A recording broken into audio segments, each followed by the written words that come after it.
Student movement.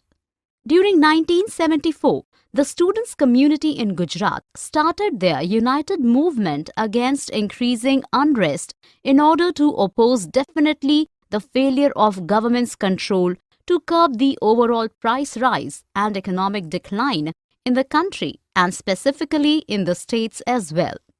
The price rise of food grains, essential commodities, cooking oil and others affected the ordinary and poor people in the country very much. The increasing unemployment among the students and youth frustrated them as well. Morarji Desai was the leader of Congress, O, and was the violent protester against the rule of Congress, I, led government in centre. He was one of the well-known crusaders against Indira Gandhi when he was in Congress.